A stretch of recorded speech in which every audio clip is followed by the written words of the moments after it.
We are on the road to WrestleMania, but it does not feel like the road to WrestleMania, especially after Elimination Chamber. I'm going to be honest, Elimination Chamber was not the best show. I mean, compared to all the other Chamber shows that we've seen throughout the past couple years, this was by far the weakest. I mean, the only interesting thing about WrestleMania this year is arguably CM Punk and Roman Reigns. Every time those two guys have a segment together, they deliver 110%. But everything else, honestly, does not feel exciting whatsoever. Cody Rhodes won the WWE Championship from Drew McIntyre on SmackDown this past Friday, and I do not know why people are upset. I mean, ever since Randy won the Chamber, everybody should have known that Cody was going to go up against Randy. I mean, the story is right there. Let's be honest with ourselves. The same people that are complaining about Cody Rhodes winning back the WWE title are the same people that were clamoring for a Cody Rhodes versus Randy Orton feud. And we're finally going to get it, and you guys are complaining. Paramount looks like they outbid Netflix, and they are going to be purchasing Warner Brothers Discovery. What does that mean for AEW's television future? I have no idea.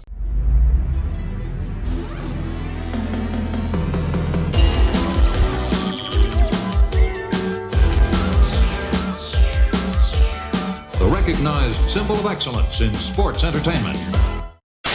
Get stealing, woo, wheeling, dealing, limousine riding, jet flying, son of a gun. Yeah!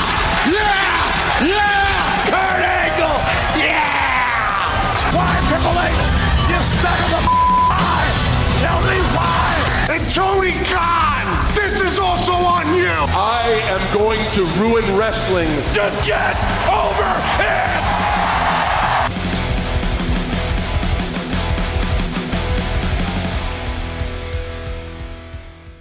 You know, every time I come on this show, I always say that WrestleMania season does not feel like WrestleMania season. And as we head closer and closer to WrestleMania 42, I'm starting to believe that more and more and more. And I know a lot of other people that are watching the WWE product right now feel that very same way. We just had Elimination Chamber last weekend, and honestly, Elimination Chamber was really not the best PLE that WWE has produced. Let's be honest with ourselves. To compare this Elimination Chamber PLE to the previous 3 Elimination Chamber PLEs, that being 2023, 2022, 2024, and 2025, you know, if you were to rank all 4 of those PLEs, including the one this year, or all 3 of those, you know, including this one, that being 4, you would probably put this year's Elimination Chamber at the bottom of all 4. You know, me personally, yeah, you know, the John Cena heel turn was great, but in my opinion, I genuinely believe that 2023 was the best Elimination Chamber PLE. It's really between 2023 and 2025 in terms of Elimination Chamber PLEs. But normally you would think WWE would hit a home run with this Elimination Chamber show, and they really didn't. They gave you 4 matches on this PLE, and yeah, they gave you the outcomes that you expected, but there was really nothing special out of this show. The build for this show was, in my opinion, atrocious.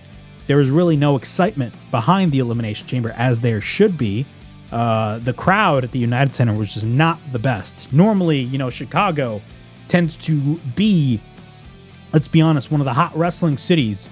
But as both WWE and AEW tend to come to Chicago more often, they tend to burn out the Chicago market. And as we see more shows in Chicago, the crowds are starting to become less invested in the product that they see. But in terms of Elimination Chamber, man, Elimination Chamber, in my opinion, was just not a show that felt exciting at all. And we're heading towards WrestleMania, and there's really only one match that I'm excited about. And that match is Roman Reigns versus CM Punk for the World Heavyweight title. Because the segments that we've gotten between both Roman and Punk so far have been home runs. They have given 110% in terms of the build for this match. And the only downside to the build regarding Roman Reigns and CM Punk is the fact that Roman Reigns' schedule is definitely going to affect the quality of this entire build. Now, granted, we all have faith in CM Punk in delivering great promo segments building up to this match, but Roman Reigns not being there every week definitely affects the build for this match. Don't get it twisted. WrestleMania 42, the main event, Roman Reigns and CM Punk, number 1 is the right main event for WrestleMania 42 at a time where WWE just does not have an ongoing storyline, a main ongoing storyline for this year's WrestleMania. It's the best match that they could definitely book for WrestleMania this year. And not only that, Roman Reigns not being there every week definitely affects things. But at the same time, when Roman Reigns is there, he gives it 110%. And the segments that we have gotten have just been off the chain.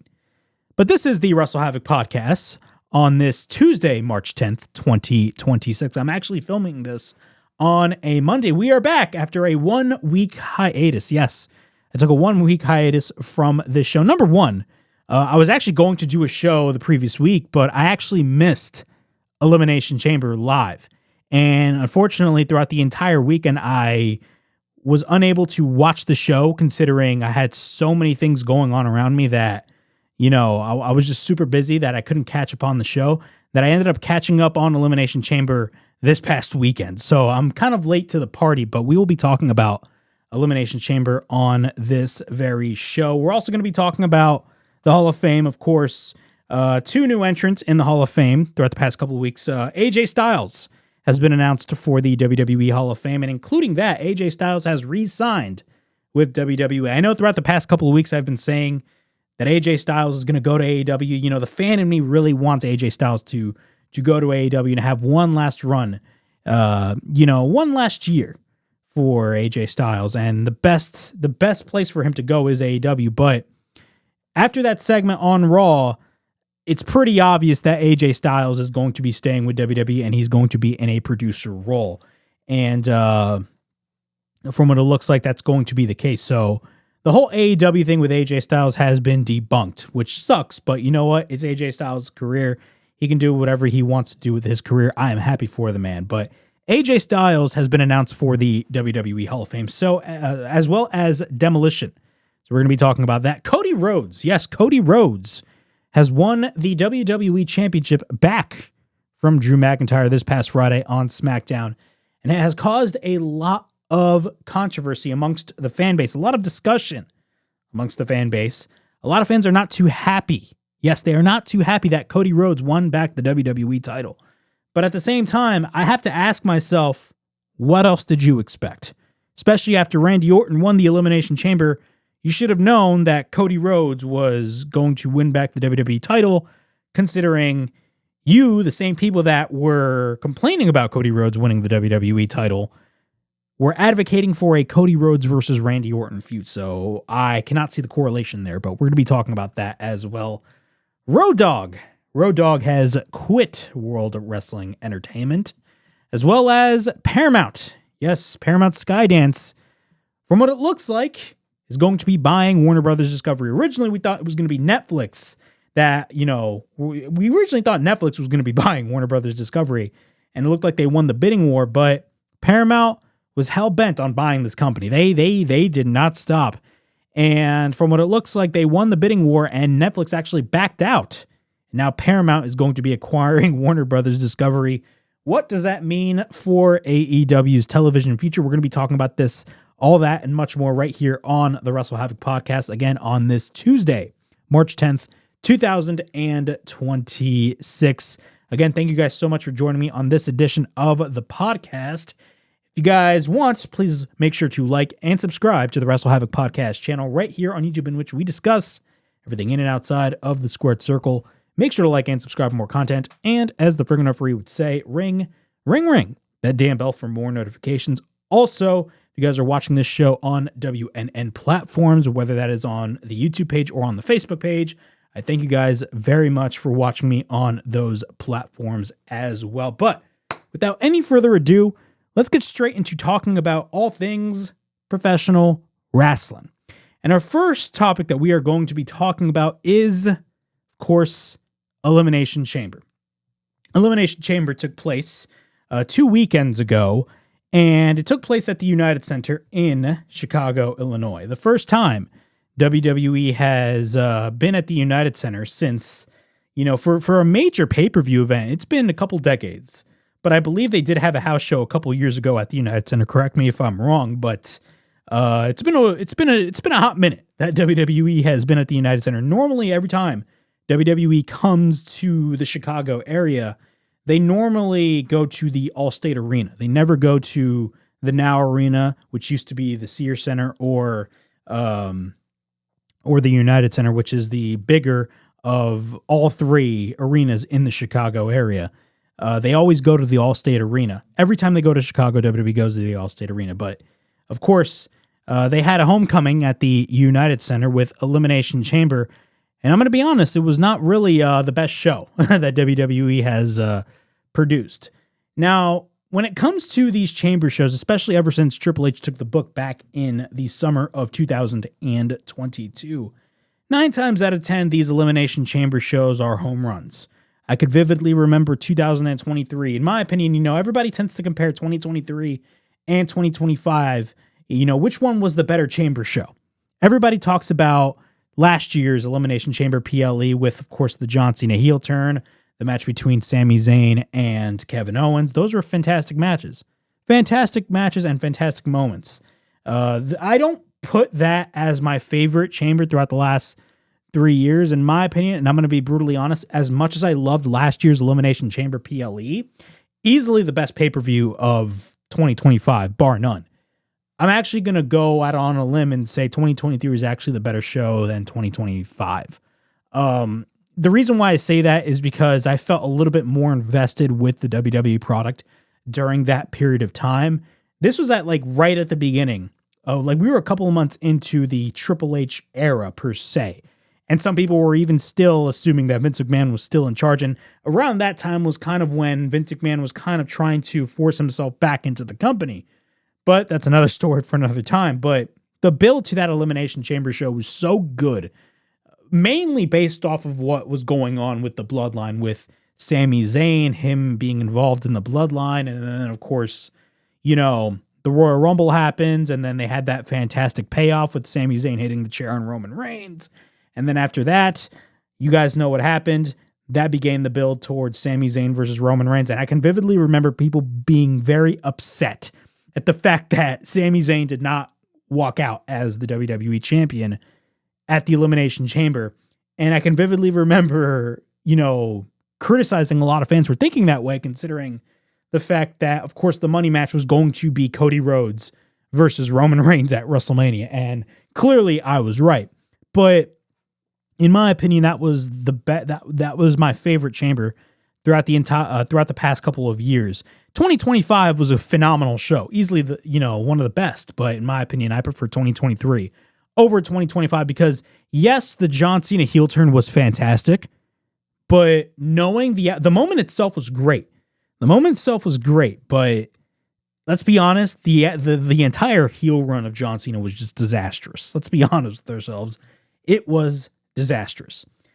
So coming into this chamber show, I was kind of skeptical, and I had every right to be skeptical, and I know a lot of fans were skeptical about this show, considering the build for this show was really non-existent, and it was kind of the same way with the Royal Rumble. Like, the build for the Royal Rumble was just not existent. WWE barely promoted the Royal Rumble. The big WWE defenders will tell you that they promoted the hell out of the Royal Rumble. They barely promoted the hell out of this Royal Rumble. They did the same thing with the Elimination Chamber. They barely promoted the Elimination Chamber. Sometimes you'd even forget that there is a PLE, that being the Elimination Chamber. But I will say, I enjoyed the segments with Finn Balor and CM Punk. Some of the matches, on this show, again, CM Punk and Finn Balor were not bad matches, but nothing to scream, oh my God, this is amazing. The Elimination Chamber matches, I personally did not care about. One of the biggest things and my biggest gripes about WWE today is the fact that they play everything so safely. And when I was growing up, the Elimination Chamber, and look, I grew up during, the first few years of the PG era. I became a fan in 2010. Even in 2010, which was basically the peak of the booking of Super John Cena, Super Cena, that was like the peak of the annoyance of the booking of John Cena, booking him like Superman. WWE still, even during that era, made the Elimination Chamber something that was menacing and something that was, in a way, scary. Nowadays, the Elimination Chamber to me is just another match. There's really nothing that separates it from all the other matches that we get. Now, one of the best things about this current administration that we have under Triple H is the fact that, of course, he has War Games, and of course, Triple H brought back the the intensity of the Hell in a Cell match, and we saw that with the Drew McIntyre and CM Punk feud. But out of all three of those types of all three of those matches, those match types, War Games, Hell in a Cell, and the Elimination Chamber, I feel like the least bit of effort that was put into all three of those was the Elimination Chamber. The Elimination Chamber used to be so menacing. It was insane. Like they marketed back in the day, they used to market the Elimination Chamber like, bro, this thing could literally kill you. Like, that's how they marketed the Elimination Chamber. Even when I was growing up, that's how they marketed the Elimination Chamber. Nowadays, they barely do anything to really promote the Elimination Chamber as this menacing structure. And look, I know what a lot of people are going to say. They like the old design of the Elimination Chamber. Me personally, I like the old design. It looks way more scarier than the new design of the Elimination Chamber. But at this point, it's been almost 10 years that WWE has utilized this design. It doesn't really matter about the design. It's about how you promote it. And WWE nowadays just does not know how to promote a match like the Elimination Chamber. They just don't, in my opinion. They play things way too safely, unfortunately. And that's one of the biggest criticisms that I have about the WWE product today. They play things way too safely. Now, granted, I will say, you know, in some segments and some feuds, like, for example, the Drew McIntyre and CM Punk feud, the current feud between Roman Reigns and, you know, CM Punk, and, of course, the Cody Rhodes, Rock, the Final Boss, all that shit, all that stuff, that is basically what I envision wrestling in a nutshell. But the majority of the WWE product nowadays, they play things way too safely. And unfortunately, the Elimination Chamber is one of those aspects. There's nothing really special about the Elimination Chamber, in my opinion, nowadays. You know, you kids that like the Elimination Chamber today, you have no idea how awesome the Elimination Chamber was back in the day. I'm only 24, but hey, at least I know what I'm talking about. But we had the two Elimination Chamber matches. We had the men's chamber and we had the women's chamber. We had the return of Seth Rollins, by the way. He was revealed as the Masked Man. The men that were in this chamber match were Cody Rhodes, Logan Paul, Trick Williams, LA Knight, Javon Evans, and Randy Orton. Now, a lot of people expected Cody Rhodes to go over in this match. Shockingly, Cody Rhodes did not win this match. Randy Orton actually got the win. But granted, knowing what we know now, Cody won back the WWE title this past Friday on SmackDown with that big WWE title match between Drew and Cody. But in terms of Randy Orton winning, at the time, people were kind of confused because, of course, the original plan for WrestleMania for the WWE title picture was going to be a rematch between Cody Rhodes and Drew McIntyre, but clearly that was not going to happen, and Drew McIntyre's world title win basically went up in smoke after like a month and a half, and Randy Orton is the new number one contender for the WWE title. I actually had no problem with this. As soon as Randy Orton won the Elimination Chamber, everybody knew who was going to win that title match on SmackDown between Cody and Drew, and it was going to be Cody. Now, it sucks for Drew McIntyre at the end of the day. Now, because like people need to understand, Drew McIntyre, every time when WWE would put Drew McIntyre in a big title, in a big match situation, he would always fall short. And a lot of people would complain about that, including myself.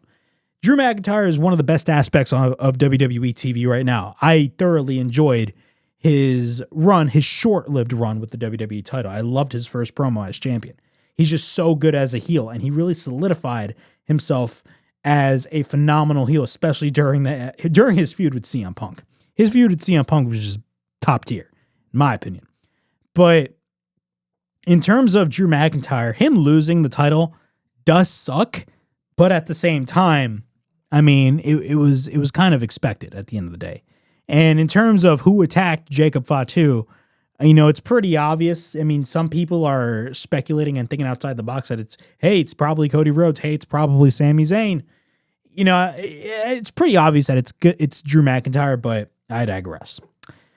We had the mystery crate. Yes, who was the mystery? The mystery. Who was the guy in the box? It ended up being Danhausen, and Danhausen actually ended up getting booed out of the building. in Chicago, which is hilarious.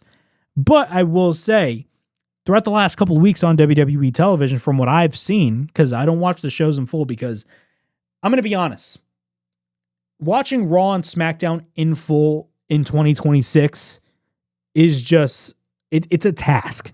It's a task because there's a lot of things on those shows that are just not important to viewers like me and a lot of people. And that includes hardcores. And I'm a hardcore myself. I consider myself a hardcore. But at the same time, I don't want to put with the torture watching Raw and SmackDown, considering I could easily just watch highlights on my phone or on my Fire Stick. Literally, there's just no point of watching all the shows in full because you can literally fast forward through all the stuff that just doesn't matter. But in terms of Danhausen, one thing that I've noticed is that Danhausen is super over with the audience. Now, a lot of people were talking about how he got booed out of the building and all that stuff, and I totally understand. But at the same time, it has been 2 weeks so far, and Danhausen has been killing it. Danhausen has been killing it. At the end of the day, Danhausen is a comedy act. People need to understand that. Danhausen is a comedy act, and comedy acts can be good in wrestling. A lot of people view him as like the next R-Truth. I don't view him as the next R-Truth. I view him as the first Danhausen. Everybody talks about the next this, the next that. I tend to view people as, hey, he's the first this, he's the first that. I've known Danhausen for a couple of years at this point. Danhausen is very entertaining to watch. I love his whole, I'm going to curse you. I like that shtick. It's very entertaining to watch. And, for what Danhausen has been given throughout the past couple of weeks on WWE television, ever since making his debut at the Elimination Chamber, he's been doing well for himself. And he's been getting over with the audience, and that's what you need. We had the world title match between CM Punk and Finn Balor. Of course, CM Punk got the win in his hometown of Chicago. There was no way, unfortunately, as much as I like Finn Balor, there was no way that Finn Balor was going to go over in this match. They could have made him look good 110%. They were not going to put the belt on Finn Balor. They were not going to put the belt on Finn Balor because they were not going to jeopardize the big match between CM Punk and Roman Reigns. And sometimes my big problem with wrestling fans is the fact that sometimes they just do not think outside the box. They don't. They don't think outside the box. And it's kind of a similar instance with the Roman Reigns and Sami Zayn match from a couple years ago, from 3 years ago. Everybody wanted Sami Zayn to win, but I was one of the first people that said Sami Zayn is not going to win the WWE title because it just doesn't make any sense. The money match is Cody and Roman. The money match is Cody and Roman. The money match in this case is going to be Punk and Roman. You honestly think it's going to be Finn Balor and Roman Reigns? I like Finn Balor, and he could be a big star, but he's not as big of a star as CM Punk. Let's be honest with ourselves. Not a bad match, but it was obvious that CM Punk was going to go over. We had the Women's Intercontinental title on the line as Becky Lynch defended her title against AJ Lee. Not a bad match. Of course, AJ Lee, had a lot of ring rust for her first singles match, but AJ Lee did look great over there. She did. She did look great. And she won the Women's Intercontinental title. Fantastic. It made total sense for them to put the belt on AJ Lee, considering they are in her hometown of Chicago.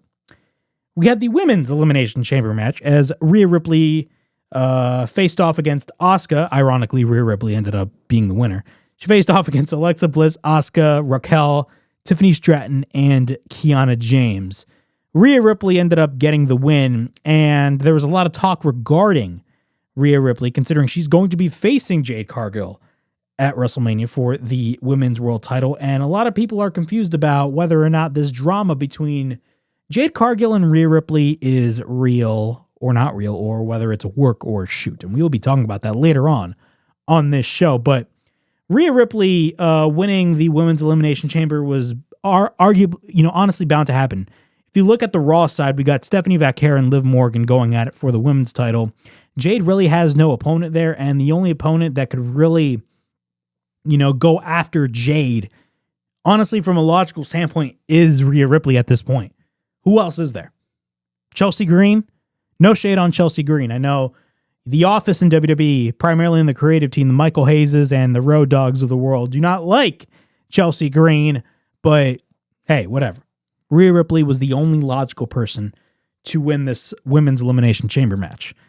So that was the Elimination Chamber PLE. Overall, not the best PLE that WWE has produced. WWE has had 2 main roster PLEs in 2026, and both of them were not, crazy home runs, And, a lot of people are starting to lose faith into WWE product. A lot of people are even saying now that the honeymoon, and now granted, I've always said this, the honeymoon phase has been over for a while, but a lot of people are starting to wake up to the realization that WWE is not what it was even a year ago or 2 years ago. It's a different company now.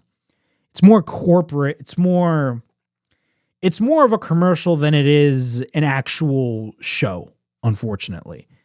And the more and more you watch the WWE product as the months go by and as we're heading closer to WrestleMania, you definitely see that. The build for the Royal Rumble wasn't that great. The build for the Elimination Chamber wasn't that great. The build for WrestleMania 42 hasn't been that great. It hasn't been. Has it been better than last year? I have absolutely no idea. Do I think WrestleMania this year will be better than last year's? I hope to God, yes. Because 9 times out of 10, when we get a crappy build for any pay-per-view, whether that is a WWE, AEW, or TNA pay-per-view, you want that show that had a crappy build to have a good pay-per-view. Or you want that show to be good after a crappy build. I hope WrestleMania delivers. I'm being honest. But I have to be real with you guys. I'm not excited for WrestleMania 42 this year. I'm just not. Because if you look at these shows, you know what I'm talking about. Commercials after commercials after commercials, they give you the bare minimum for a product that is supposed to be premium. Think about that. You got to pay $30 on ESPN. $30 on ESPN. That is, it's a good deal if you watch ESPN. But if you are just a wrestling fan or just a WWE fan, it's not really a good deal. That's why I use the good old-fashioned VPN. I do not pay $30 for ESPN. I just don't. Because again, you get commercials after commercials after commercials. Even if you watch it on Netflix via a VPN, you got those large gaps in between those in between the matches. And it's kind of annoying if you really think about it. WWE just does not know the importance of premium. They give you the bare minimum for something that is called premium. And honestly, I don't see WWE changing anytime soon. All right, moving on. With the WWE Hall of Fame, AJ Styles has been announced for the 2026 WWE Hall of Fame, as well as the legendary tag team of Demolition. We're going to start off with Demolition. Actually, Demolition was actually announced last week. AJ Styles, immediately after his retirement speech on Raw a couple of weeks back, Undertaker came out after that segment and, of course, announced AJ Styles as the newest inductee for the 2026 WWE Hall of Fame, basically solidifying that AJ Styles isn't going anywhere and he's going to stay retired. But let's start off with Demolition. We're going to go backwards here. Demolition is set to be inducted into the 2026 WWE Hall of Fame class. One of the greatest tag teams of all time will make history once again as Axe and Smash of Demolition enter the WWE Hall of Fame as members of the class of 2026, as announced by The Undertaker. 2 words described the ultimate goal of Demolition: pain and destruction. Clad in black leather and spikes, Smash and Axe steamrolled into WWE from parts unknown in the late 1980s and made it painfully clear that they were going to demolish any team that stood in their path. The pair bulldozed through the tag team division and captured the World Tag Team Championships at WrestleMania 4, starting one of the most iconic title runs in history. Axe and Smash dominated WWE as champions for the next 478 days, a record that stood for 28 years until it was surpassed by the New Day's 484-day tenure in the years of 2015 and 2016. Synonymous with tag team greatness, Axe and Smash will now enter the WWE Hall of Fame with their legacy, where their legacy will live forever. So that's Demolition. Demolition is set to be involved into the WWE Hall of Fame, as well as AJ Styles. Now, AJ Styles is very interesting because the moment The Undertaker came in and announced AJ Styles was going to be a part of the Hall of Fame this year, I was like, yup, my hopes and dreams of AJ Styles going to AEW to have, his last year as a professional wrestler over there, they all went up in smoke after that announcement. But I'm reading this from WWE.com. As announced by the WWE Hall of Famer The Undertaker, AJ Styles will be inducted into the WWE Hall of Fame as a member of the class 2026. Styles bid the WWE Universe farewell in his home state of Georgia when the dead man arrived on the scene and delivered the special news to Styles in front of his family. As a former two-time WWE Champion, Grand Slam Champion, and an iconic list of rivalries that include the likes of John Cena, Roman Reigns, The Undertaker, and more, Styles takes his rightful place amongst WWE legends. Congratulations to AJ Styles on an incredible career and an amazing accomplishment. So AJ Styles is set to be involved and set to be inducted into the WWE Hall of Fame class of 2025 or 2026. Holy crap, bro. It's March and I still think it's 2025. It's insane. But also, AJ Styles revealed his new role following his retirement. I'm reading this from F4W Online. The future WWE Hall of Famer explained his new duties on the premiere episode of his new podcast, Phenomenally Retro. Although the podcast focus is on Styles' love for video games, he did touch on what his new role is in WWE following his retirement at the Royal Rumble, and it involved helping talent. AJ Styles stated this, and I quote, "I'm on the internet and I'm checking out talent because it's kind of going to be part of my job with WWE now. I'm looking for talent and I'm looking to see what I can do. If I can do anything for them, if they can get better, little things like that," he explained. Because if there's a possibility of them getting a WWE ID contract or something like that, then hopefully I can facilitate that and get it to happen. Continuing on, he stated this, and I quote, "So as of right now, it's a little slow. But there are phone calls that are just going to have to be made to make sure that my job is done, and it's not just with indie talent. It'll be NXT talent, and it may mean main roster talent as well. I'm going to go to Seattle next Monday for Monday Night Raw, talk with talent, who knows. Sometimes you need to talk to somebody to see how they're feeling, and maybe they want to go down to the PC, and they want to work on some stuff. The morale, if I can help make sure it's still there is in a good way, I want to be that guy," he continued. So yeah, AJ Styles is basically going to be helping out talent, most likely probably scouting talent. Look, good for AJ Styles. As much as I wanted AJ Styles and as much as I thought the idea of AJ Styles retiring this early on in 2026, in my opinion, was something that I was not a big fan of, at the end of the day, it's AJ Styles' career. He can do whatever he wants. And look, from what it looks like, AJ Styles just wants to stay with WWE because at the end of the day, AJ Styles, even though he's somebody we are known to be not a WWE guy, AJ Styles, at the end of the day, ever since joining the company in 2016, as the years went on for AJ Styles, look, he's a WWE lifer at the end of the day. Even though the fans in us do not view AJ Styles as a WWE guy, AJ Styles to him is a WWE lifer. And you know what? You got to respect the guy. If AJ Styles wants to retire this early on, let him be. I'm happy for the guy, and I'm happy that he's getting the Hall of Fame treatment because he's one of the best wrestlers of this generation. Let's be honest with ourselves. He is.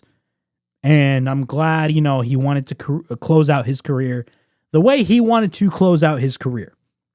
It may not be what we wanted, but at least it's what AJ wanted. And you know what? I can't get mad at that.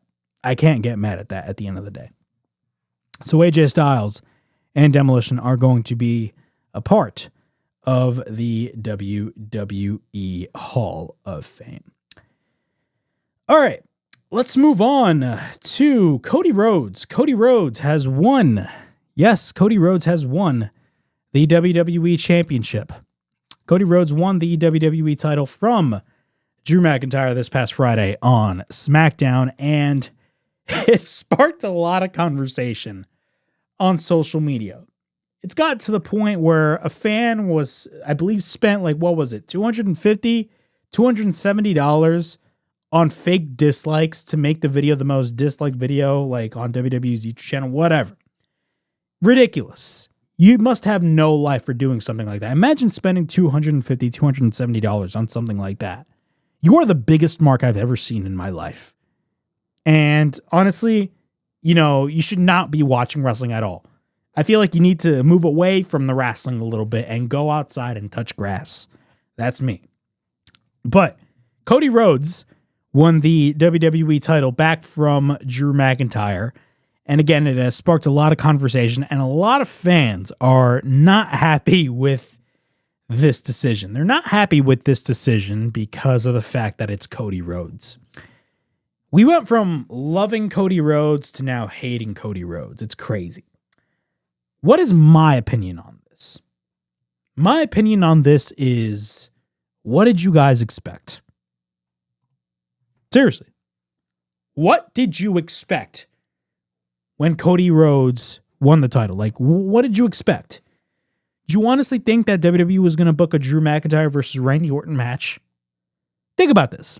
As much as we love Drew McIntyre, and I'm a big fan of Drew McIntyre, I think WWE has done a disservice with Drew McIntyre. I'm going to be real. They have done a disservice to Drew McIntyre. He deserves way better than what he has been giving. Yes, he has won the WWE title. At least he has won the WWE title, and that is great. I wish he could have had a longer title run. But if you look at the circumstances that we are in right now in terms of WrestleMania season, putting the belt back on Cody makes the most sense. Let's be real.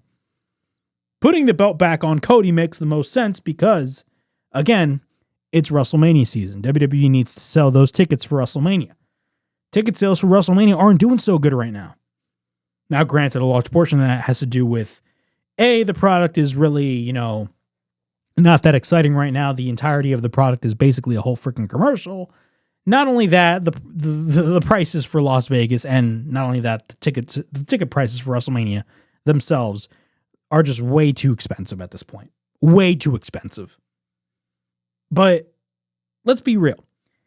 Randy Orton wins the Elimination Chamber. It was obvious that they were going to go with Cody Rhodes. They were going to do the Cody Rhodes versus Randy Orton match. Yes, we saw that last year. I believe it was during the King of the Ring PLE, correct me if I'm wrong. I believe it was. But we only saw a match between the two. We didn't have a full-fledged storyline, a full-fledged feud between the two. So I don't know why fans are complaining.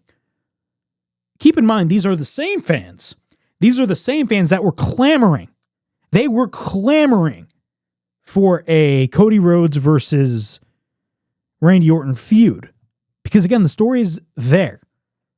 I mean, the history with Cody Rhodes and Randy Orton dates back throughout the last 10 plus years when they were a part of Legacy with Ted DiBiase Jr., who's in legal lingo, but that's another story for another time. But he was a part of Legacy. He was a part of Legacy, and there is a story to be told there. So I don't know why people are upset. The same people that are complaining about this are the same people that were wanting a full-fledged feud between Randy and Cody. Now, I do not think that this is going to be a babyface versus babyface match. I don't see that being the case, because if it's a babyface versus babyface match, I feel like the fans in Las Vegas are going to crap all over it. They are. They're going to crap all over it. Do I think the fans in Las Vegas are going to boo Cody Rhodes? Yes, because they booed Cody Rhodes last year. Now, granted, even though John Cena was the heel last year, it was John Cena, so they were, of course, going to cheer John Cena over Cody Rhodes. But one of the big reasons as to why they turned John Cena heel last year was because of the fact that if they were planning on doing, and they were planning on doing John Cena versus Cody Rhodes, if they had done the babyface versus babyface dynamic, the heat on Cody Rhodes, even though he was a babyface, would have been astronomically greater than what we had gotten last year. Now, granted, the fans in Las Vegas still booed Cody Rhodes last year. They did. They booed Cody Rhodes last year. But if it had been a babyface versus babyface scenario, he wouldn't have gotten that mixed reaction last year. They would have booed him 110%. He would have been the heel, even though he was the babyface. So it made total sense as to why they turned John Cena heel. Now, granted, the outcome was not really the best. It was not good at all, but still. In terms of this, I do believe eventually Randy Orton will turn heel. I do see that being the case. But at the same time, even though Randy Orton most likely is probably going to come in this WrestleMania match as a heel, or they're probably going to go the whole babyface versus babyface dynamic. I have no idea at this point. But at the end of the day, I think Cody Rhodes is still going to get booed. Now, granted, look, in terms of the fan outrage of Cody Rhodes, even though I think the fan outrage of him winning the title back is really stupid, I am not ignoring the fact that Cody Rhodes is starting to get more mixed reactions. I can remember on this very show last year talking about how Cody Rhodes just should not turn heel during that period of time. Nor do I think he should turn heel now. Why do I say that? Because again, I think it's still a little bit too early in terms of Cody Rhodes turning heel. Are the signs there? Yes. The signs are there. Do I think eventually they will turn Cody heel? Yes, they will. Just not now. I don't think they're going to turn Cody heel now. But at the same time, you got to look at it from a history standpoint in terms of all of the top baby faces that WWE had. Hulk Hogan had that fatigue. He had that babyface fatigue in the WWF, especially going into the late 90s before he left. In WCW, before he turned heel, people were starting to boo Hulk Hogan. People forget about that. Yes, the heel turn came out of nowhere, but Hogan was getting booed when he was a babyface throughout those first 3 years in WCW as a babyface. John Cena, he was super over in 2005. But once they strapped the title on him and they moved him straight to Raw and booked him like Superman, he was getting those mixed reactions constantly. But he was still a top merch seller. That's why they never turned him heel. They were originally going to turn him heel back in 2012, but they didn't do that because he still sold a bunch of merch. Now, granted, I could make the argument that he would have sold way more merch than he did as a heel in 2012, but I digress. Cody Rhodes still makes a lot of money for WWE. He's still a draw in WWE's eyes. Is he as big of a draw as a Roman Reigns? Who knows? I think Roman Reigns is the bigger star between him and Cody Rhodes. Cody Rhodes is still a big mainstream star, but compared to Roman Reigns and John Cena, he's slightly below both. But he's still a draw for them. Do I think he's getting those mixed reactions? Yes. Do I think it's early for Cody to turn heel? Still, yes, but I am not counting out a Cody Rhodes heel turn in the near future. I predict maybe they will turn him heel maybe later this year or probably next year. Maybe this year is not really the best time for a Cody Rhodes heel turn, but I think eventually he will turn heel. But the fans complaining about Cody Rhodes and him winning the title back, oh my God, we don't want this, baloney. You guys do not know what you want at the end of the day. You guys are complaining for the sake of complaining. Cody Rhodes winning back the WWE title made the most sense because, of course, he is going to face off against Randy Orton, and he has a history with Randy Orton. It's not like this is going to be the actual main event of WrestleMania. It's going to be the main event of night one, but it's not going to be the actual main event. The actual main event is Cody and Punk. Which, by the way, those guys delivered a hell of a segment this past Monday. I mean, the fact that CM Punk was like, I'm going to bury you next to your father. I mean, oh my goodness. That was crazy stuff. And I'm seeing a lot of people asking Roman Reigns, yo, mention Larry. Because, of course, if you guys don't know who Larry is CM Punk's dog. And he passed away a couple of months ago. And, of course, people are like, mention Larry.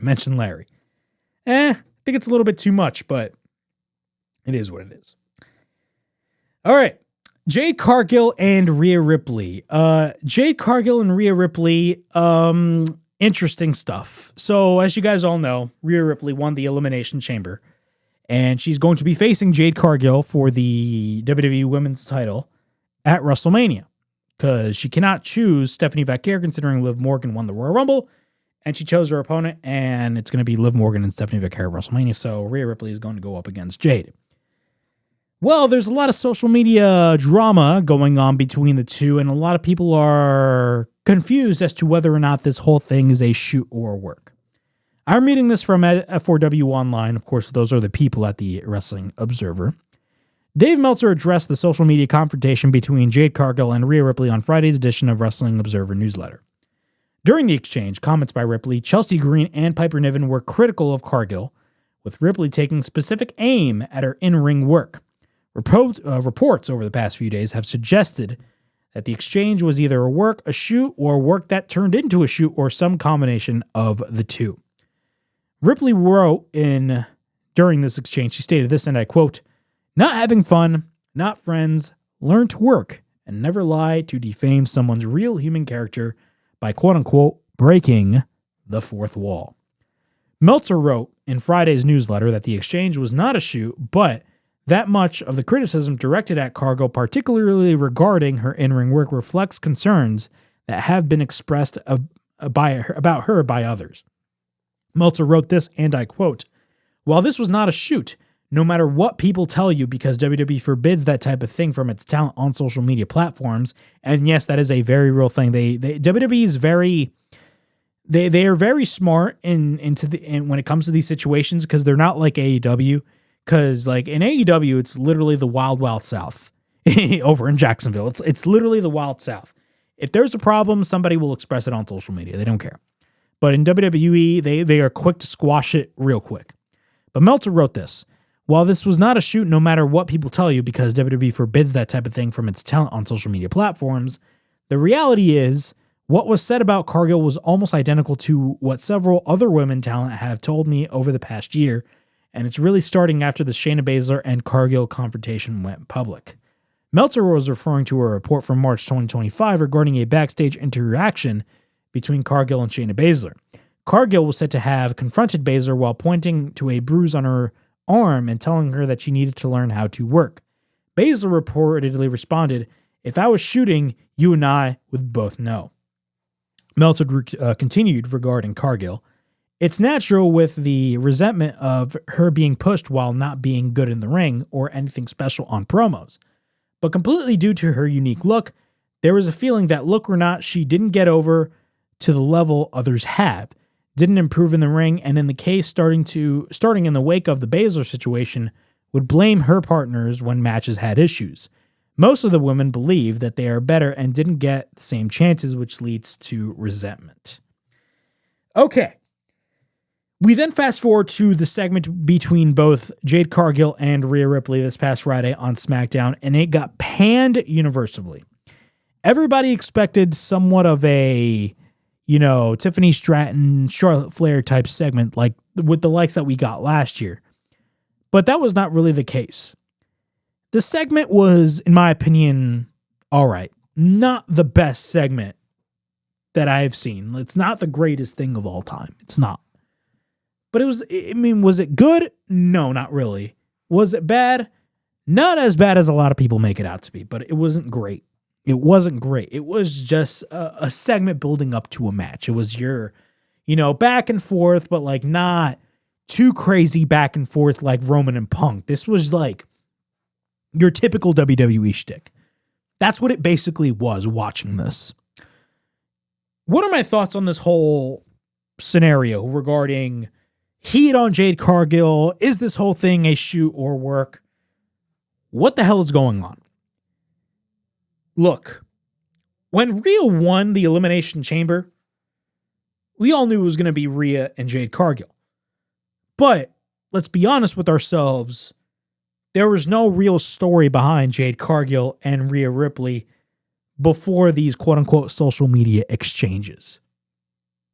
So could this be a scenario in which WWE basically fabricated this whole entire thing to make it essentially a worked shoot to get heat on this match? Probably. And if WWE was a part of that, then I'm not against it, because you know what? It's at least something. It's not your generic match build towards a WrestleMania match. No, like, you're implementing, real life animosity per se. Do I think there is heat on Jade Cargill? Yes. Why do I say that there's heat on Jade Cargill? And look, I'm going to say this right here and right now. I am a big fan of Jade. I've been a fan of her work since 2021. But even I can admit, Jade is still green in the ring. It's been 5 years, 5, 6 years now. She made her in-ring debut on national television back in 2021. Her first match in AEW, when she made her debut, her in-ring debut, was in a tag team match. And you know who she tag teamed with? She tag teamed with Shaquille O'Neal. Yeah, Shaquille O'Neal. AEW gave her everything on a silver platter. She became the longest reigning TBS champion. I believe Mercedes Moné beat that record, correct me if I'm wrong, but she was the first longest reigning TBS champion. AEW gave her everything on a silver platter. Jade Cargill mutually parts ways with AEW after her contract is up, and she decides to go to WWE, and it was expected because if you look at Jade Cargill, she looks like somebody WWE would love to market. So she goes to WWE. But when she goes to WWE, we all knew that she was still relatively green. Now, some people criticize her promos. Me personally, I like her promos. I know some people don't like her promos. I personally like her promos. But she made her debut at the Royal Rumble in 2024. It's 2026. She is the WWE Women's Champion. And she's still not that great in the ring. Don't believe me? Watch her match with Tiffany Stratton at SummerSlam. I was there live. That match was boring as hell. She is still green in the ring. And I like Jade. She's fantastic, but she is still green. She's still green. She doesn't know how to work properly, unfortunately. So do I think she has heat? Yes, I do. Some people are saying she has a type A personality. I have no idea. I can't judge her upon that. In a way, she kind of sounds like somebody that would have a type A personality, but again, I'm not going to say that she does because, again, I don't know her. No, neither do you. Neither do you. So in terms of this whole drama between Rhea and Jade, do I think it's real? A part of me, in a way, the fan in me wants to say yes, but at the same time, it's stupid drama. This is the type of shit that we would see in AEW. Let's be real with ourselves. AEW had some really dumb drama, and thankfully it's died down throughout the past couple of years, but at the peak of that drama in AEW, I mean, it was crazy drama. But do I think Jade has heat? To an extent, yes. Because I'm going to be honest, I haven't been interested in what she has been doing. Yes, she is the champion, but it still doesn't pique my interest. And this is coming from a fan of Jade since 2021. I've been a fan of Jade Cargill since 2021. When she first made her appearance in AEW. She's still green in the ring. She's not that great. In-ring work, even though I've said in the past, WWE cares more about your appearance and your connection with the audience more than your in-ring work. I've said that in the past, and I will still stand by that. WWE cares more about your connection with the audience than your in-ring work, because at the end of the day, in-ring work is the least of their concerns. But that doesn't mean it doesn't matter. In-ring work matters. Just because I say in-ring work does not, matter, does not, when I say in-ring work does not, how do I say it? When I say in-ring work is not the end-all be-all, it's not the end-all be-all in WWE. Your connection with the audience in WWE is what matters. But that doesn't mean in-ring work does not matter. In-ring work still matters in WWE.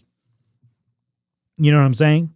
And Jade Cargill is still relatively green in the ring, in my opinion. Has she made slight improvements there and there? Yes, she has. But she's still green. I don't know what she's doing at the Performance Center, but I don't know, man. I don't know. So could those complaints be relatively true? I have no idea. But I will say, I do believe WWE is really trying to spice up interest for this match at WrestleMania. I think that's what's going on here. I don't think it's anything that we can really, dive deep into and be like, oh my God, these two hate each other. No. I don't know. Don't believe the Wade Kellers of the world, but we're going to have to wait and see. But yeah, that's the whole thing on Jade and Rhea Ripley. In my opinion, I think there is heat on Jade, but at the same time, I do believe this is something that is turning into, in a way, a work. Because again, WWE is a very professional environment. It's a very professional environment over there. I don't care what anybody says. If you compare the backstage environment in WWE compared to the backstage environment in AEW, It's like night and day. Now, granted, there hasn't really been any crazy drama in AEW throughout the past couple of years, but still, WWE is a way more professional environment. Not only that, WWE is a publicly traded company. So if stuff like this leaks out to the public, it's definitely going to make WWE look bad in front of their shareholders. Because at the end of the day, they care about the dollars and the cents. They don't care about anything else. But that's just me. All right, moving on. Right here on the WrestleHavoc Podcast, it is Tuesday, March 10th, 2026. Thank you guys so much for joining me on this edition of the show. We are going to be moving on. And we're going to be talking about Road Dogg. Yes, Road Dogg is in the news.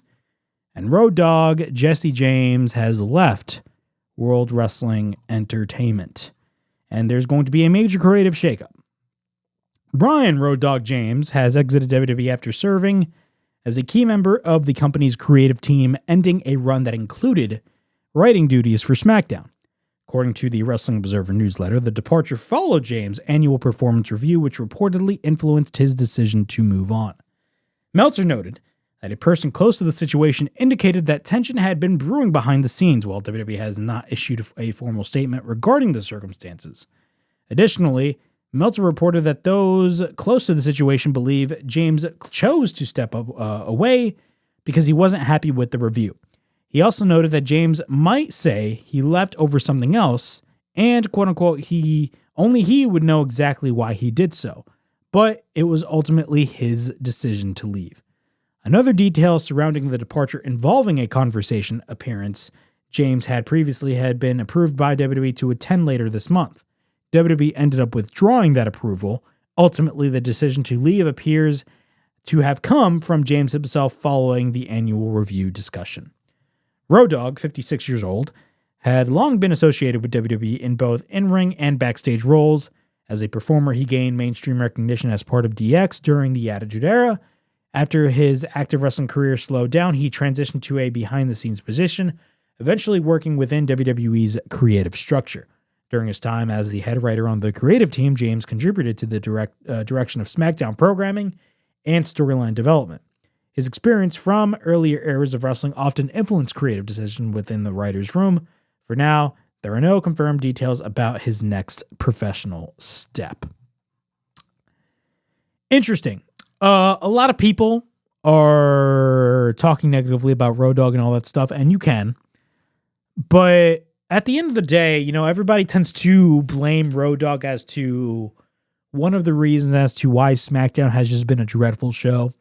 You don't have to watch the show to know. Like, if you watched one full episode of SmackDown in 2026 or even in 2025, you know what I'm talking about.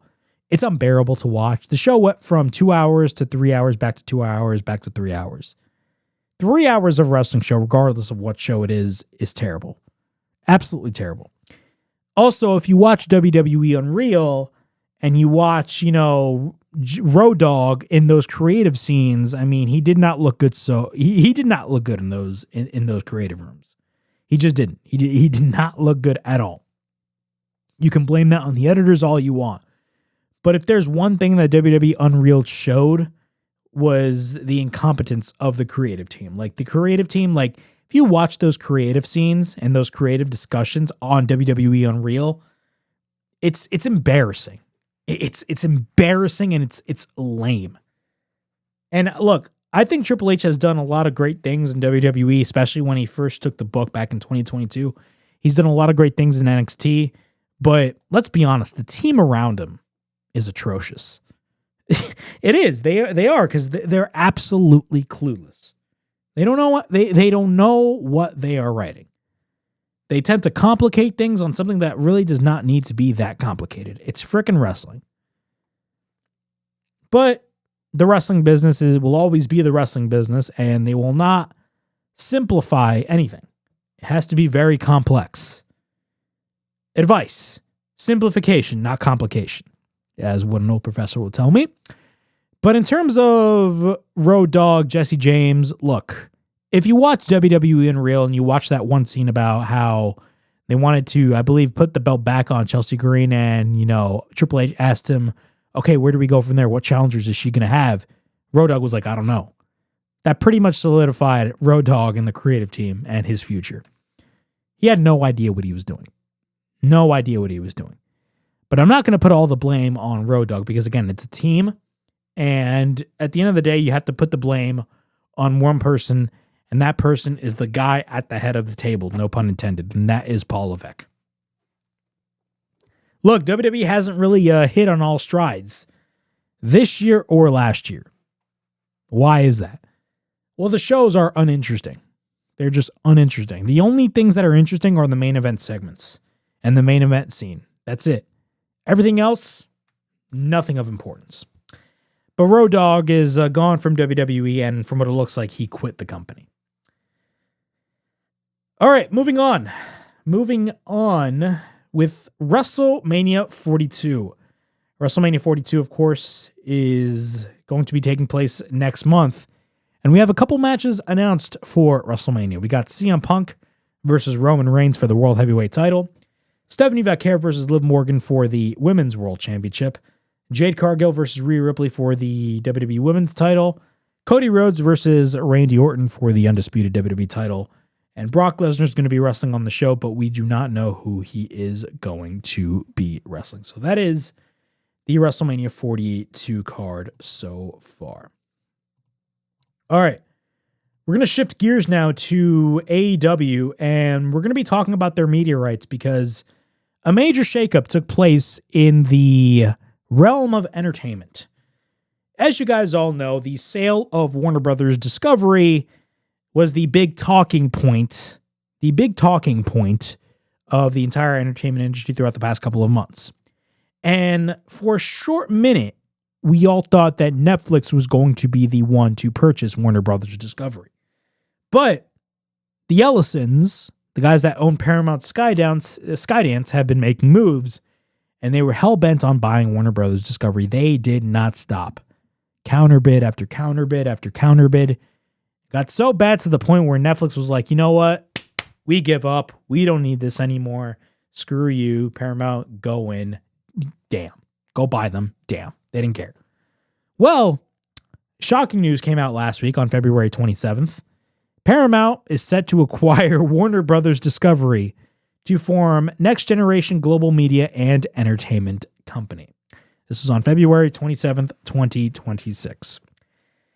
Paramount Skydance Corporation and Warner Brothers Discovery Inc. today announced that they have entered into a definitive merger agreement under which Paramount will acquire Warner Brothers Discovery, forming a premier global media and entertainment company focused on expanding consumer choice and empowering creative talent worldwide. Under the terms of the agreement, Paramount will pay $31 per share in cash for all outstanding shares of Warner Brothers Discovery. The transaction will unanimously be approved by the boards of directors of both companies and is expected to close in the third quarter of 2026, subject to customary closing conditions, including regulatory clearances and approval by Warner Brothers Discovery shareholders, with a vote expected in the early spring of 2026. In the event of the transaction has not closed by December 30th, 2026, WBD shareholders will receive a 25-cent per share ticking fee for each quarter, measured daily until closing. The merger unlocks innovative and compelling storytelling opportunities across the combined company's best-in-class film and television studios, streaming, and linear platforms. Together, Warner Brothers, or I should say Paramount and Warner Brothers Discovery, will deliver greater choice for consumers through its leading streaming platforms with exceptional intellectual property portfolio that has produced popular franchises such as Game of Thrones, Mission Impossible, Harry Potter, Top Gun, the DC Universe, and SpongeBob SquarePants. David Ellison, chairman and CEO of Paramount Skydance Corporation, said, and I quote, "From the very beginning, our pursuit of Warner Brothers Discovery has been guided by a clear purpose to honor the legacy of the two iconic companies while accelerating our vision of building the next generation media and entertainment company. By bringing together these world-class studios, our contemporary or complementary streaming platforms, and the extraordinary talent behind them, we will create an even greater value for audiences, partners, and shareholders. And we couldn't be more excited for what's ahead." David Zasloff, president and CEO of WBD, stated this, and I quote, "I'm very pleased with the outcome we achieved for WBD shareholders and the entertainment industry. Our guiding principle throughout the process has been to secure a transaction that maximizes the value of our iconic assets and our century-old studio while delivering as much certainty as possible for our investors. We look forward to working with Paramount to complete this historic transaction. Interesting. I needed to drink that water because I read a lot. But in terms of this, Paramount has managed to finally get what they want and bought Warner Brothers Discovery. Look, before I talk about how this affects AEW, I'm going to say this right here and right now. Regardless of what you think, whether or not if Netflix was going to buy Warner Brothers or whether or not Paramount was going to buy Warner Brothers, whoever won this bidding war, this would have been bad regardless.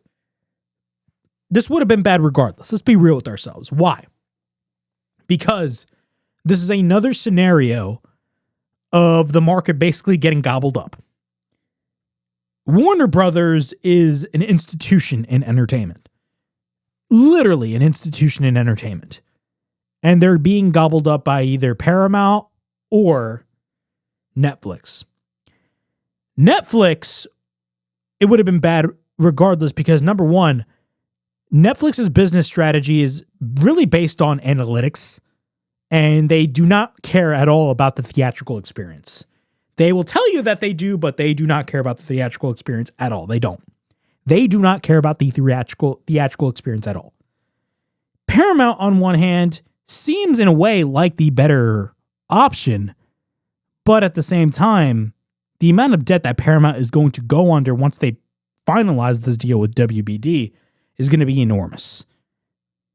Not only that, the fact that Paramount will own Warner Brothers will be insane. Now, in terms of the political landscape, look, that's your opinion. I'm not going to be talking about that. At the end of the day, whoever had purchased Warner Brothers, it was still going to be it was going to be bad for the industry regardless. Because again, it limits the options for a lot of creators in the entertainment industry. It does. It's not good whatsoever.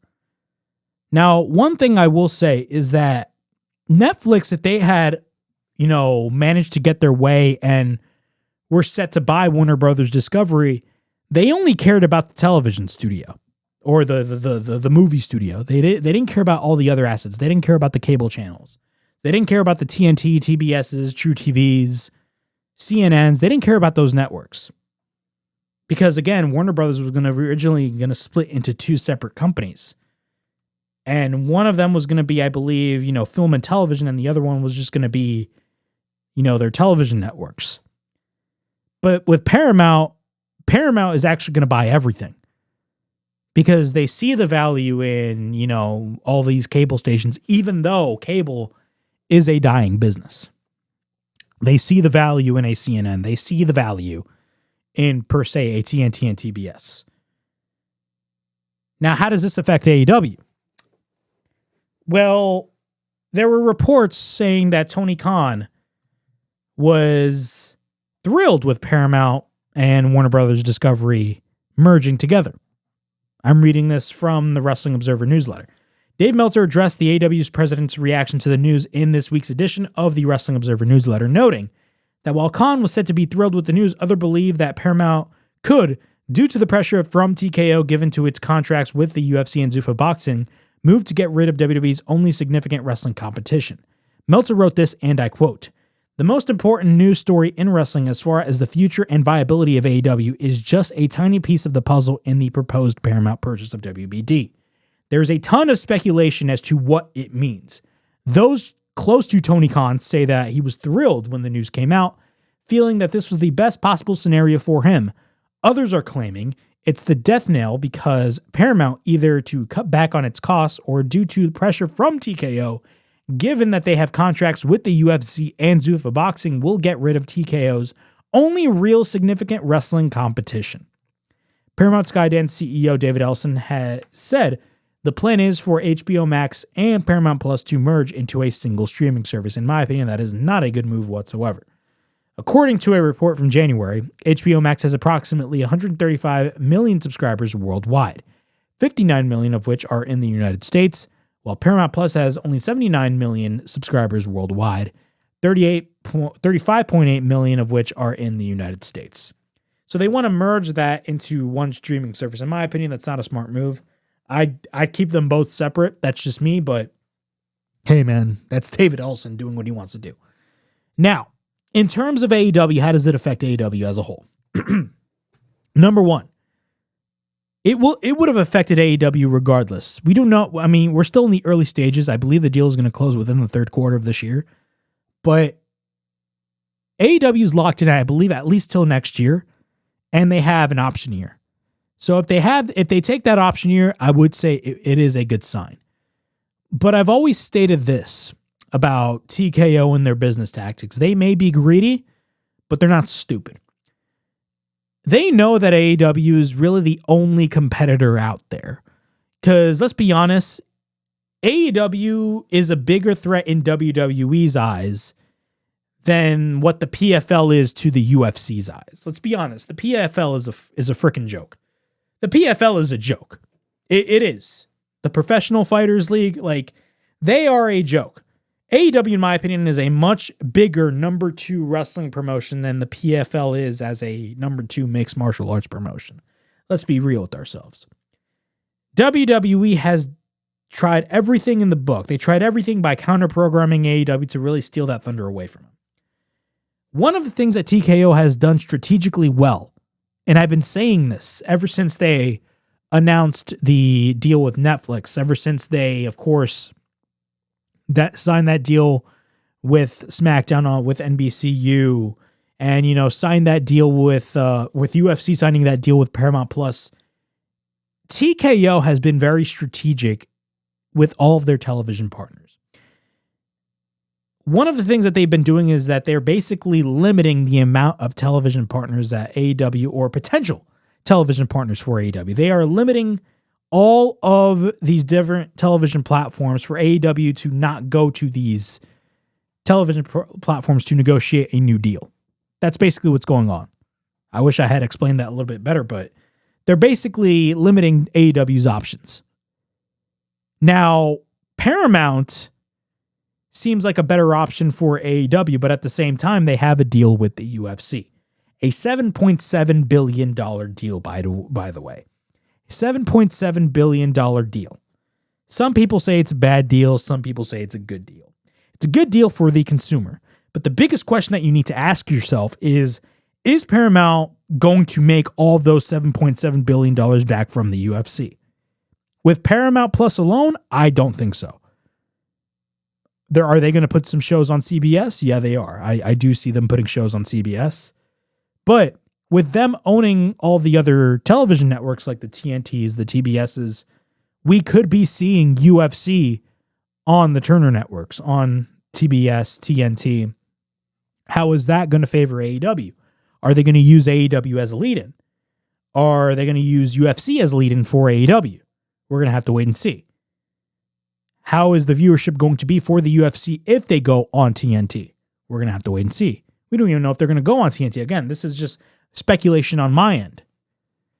But once that deal for AEW is up, is Warner Brothers Discovery or Paramount Skydance going to look at this deal and be like, hey, we got these bigger, we got this deal with the UFC. We're going to favor the UFC more than AEW.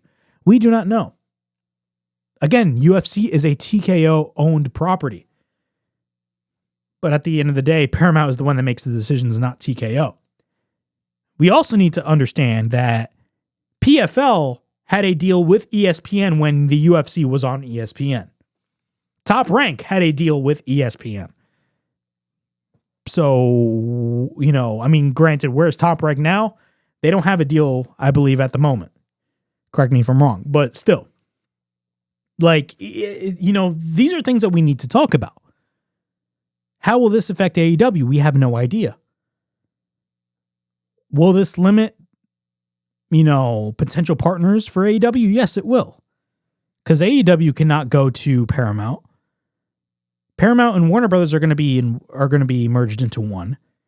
They cannot go to the CW. They cannot go to AMC. They cannot go to, granted, AMC is not really that big of a network, but they cannot go to a CW. They cannot go to a NBC Universal.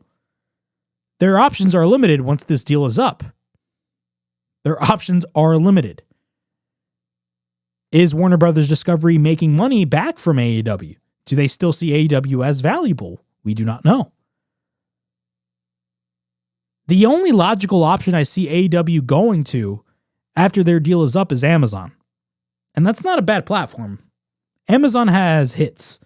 They got The Boys. I mean, they air sports. I mean, for God's sakes, they air Thursday Night Football. But still, this is still very early on. We do not know AEW's future, but again, I'm not going to doom and gloom like all these other people, because I know there's a lot of doom and gloomers out there, but do not listen to those people, because at the end of the day, they just want AEW to fail. At the end of the day, AEW existing makes the business better. Let's be real with ourselves. But that brings us to our next topic. AEW announces MyAEW, which is basically a new streaming service for international fans. Now, why do I bring this up? This came out of nowhere. And it even sparked more of a conversation about their media rights. Because as you guys all know, AEW now airs their pay-per-views on HBO Max. They simulcast their shows on HBO Max, but they also basically air their pay-per-views on HBO Max. They air their pay-per-views here in the States on HBO Max, Amazon Prime. They used to, put their pay-per-views on Triller, but Triller is a disaster at this point. And they put their pay-per-views on YouTube. So there's multiple different ways in which you can watch AEW pay-per-views. But AEW announced a new streaming service called MyAEW. The Kiswe, I believe that's what the company's name is. I have no idea what this is called. The global leader in streaming technology and services and All Elite Wrestling, one of the most dynamic brands in professional wrestling, today announced a global launch of MyAEW, a new digital platform for All Elite Wrestling powered by Kiswe. I believe that's what it's called. Again, correct me if I'm wrong. The platform gives fans immersive access to live and on-demand events outside of the United States and Canada. A dedicated fast channel with ad-supported viewing available to fans globally, and more exciting features to come in the near future. The MyAEW.com platform is designed to bring a global AEW fan base an immersive digital experience, connecting fans with the best in-ring action, behind-the-scenes moments, and exclusive digital content, laying the foundation to become a central hub for all fans of professional wrestling.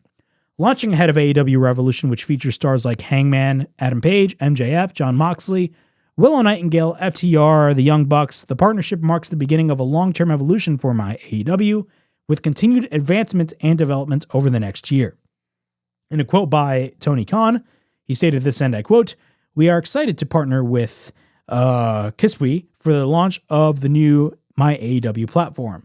They have set the standard for digital content across all forms of sports and entertainment, and we are proud to have AEW alongside other leaders in the space as we continue to evolve the platform and best serve fans all around the world." The partnership with AEW's underscores Kiswe's ability to build and support streaming platforms featuring a variety of live and on-demand content with flexible region-specific pricing. AEW has an incredible vision for the future for their fan experience, and Kiswe is proud to be a part of that technology partner powering it, said Glenn Booth, CEO of Kiswe. MyAEW was built to become the central hub for the AEW community, directly connecting one of the most passionate fan base in sports and entertainment to the content they love by giving them unprecedented access to the ring and beyond. AEW fans can head to myaew.com and create a login for the platform. Additional information regarding myaew.com will be announced in the near future. Okay, in terms of this, this came out of nowhere. A lot of people are calling this their version of the WWE network. What is my take on it? Now, there is pricing tiers for MyAEW, and the pricing is not bad at all. Like, the pricing is actually pretty good. So let me actually zoom in on this real quick. So basically, in terms of this streaming service, There's 3 different tiers for MyAEW. So the monthly deal, there's 2 monthly tiers for MyAEW.com. The first is the $7.99 deal, and that is monthly. So included in the $7.99 deal, it's you get to watch AEW, which is basically a free channel for everybody. You don't have to be like subscribed to it. Like you can just watch the channel and boom, they give you 24/7 all AEW / Ring of Honor. You also get the AEW podcasts, Dynamite and Collision, which is live, Ring of Honor, Honor Club TV, Ring of Honor pay-per-views, and the AEW television archive. Now, granted, I forgot to mention that this is only for international fans. This is not for us fans here in the US. You can sign in here in the US, but you can only watch the Fast channel. You can't subscribe to this because, again, it's only included for fans internationally. There's another monthly tier, which is the $19.99 tier, which is basically including the pay-per-views. So you get the Fast channel, the podcast channel, 1 pay-per-view airing during the current month, AEW Dynamite and Collision, Honor Club TV, Ring of Honor pay-per-view, the television archive, and select pay-per-view archives. And you got the annual deal, which is the $199.99 tier, and that includes the Fast channel, the podcast channel, every 2026 AEW pay-per-view, Dynamite, Collision, Honor Club TV, Ring of Honor pay-per-views, the television archive, and select pay-per-view archives. Now, think about this. The annual tier, which is $199 or $120, is basically the WWE Network. Because if you divide if you divide $119.99 divided by 12, that's $9.99. So if you pay the annual tier, you're basically paying $9.99 a month. That's not a bad deal because you get the whole AEW archive, you get everything. This is awesome. I dig this. I like this. This is basically their own version. Granted, a smaller version of the WWE Network, but having Ring of Honor there helps because, Ring of Honor has a huge archive as well. But I don't know if the Ring of Honor archive is going to be a part of this. But, yeah, this came out of nowhere, man. The MyAEW streaming service, it looks really good. And they have a 24/7 free channel that everybody across the world can access to, including us here in the States. It's basically AEW's version of the WWE Network. Now, this sparked a lot of conversation as to why this was made. Now, people view this as, in a way, a backup plan for AEW if they cannot find a deal outside of Warner Brothers Discovery once their deal is up. I'm not going to be one of those people that speculate that. Why? Because, again, this is more of something that they're working on for the international fan base, but they're eventually going to expand here in the States. I view MyAEW.com similar to what UFC Fight Pass is. UFC Fight Pass, in a way, is kind of a side project for the UFC. And they still operate Fight Pass, even though they have all their, fight nights and their pay-per-views on Paramount Plus. Fight Pass is basically the entire UFC archive. They give you Strikeforce, Pride, WEC, all of the other MMA promotions. They also air local independent MMA promotions. If AEW was smart, and I was actually, shout out to Solo Monsters, I was actually listening to an old episode of his podcast from 10 plus years ago. And this was roughly around the time when the WWE Network launched. And he was talking about how, the WWE Network at the time should do what UFC Fight Pass was doing. And that's basically air content of other independent promotions or other wrestling promotions like New Japan. Now, keep in mind, this was like 2014. So like New Japan, Ring of Honor, all those guys, and maybe other independent wrestling promotions, kind of like what UFC does now with local regional MMA promotions. They air Cage Fury Fighting Championship. They air multiple different smaller regional MMA promotions. AEW, if they, continue to expand the streaming service, I think a best strategic move that AEW should do if they really want to take control of that independent wrestling space, because we see WWE doing it with the ID program. If AEW wants to take a similar approach, they can come to these local independent promotions across the United States, hell, even internationally, and be like, hey, we can offer you this amount of money to put your show on our streaming platform. Because again, they're independent promotions. They're not like national promotions like a TNA or WWE.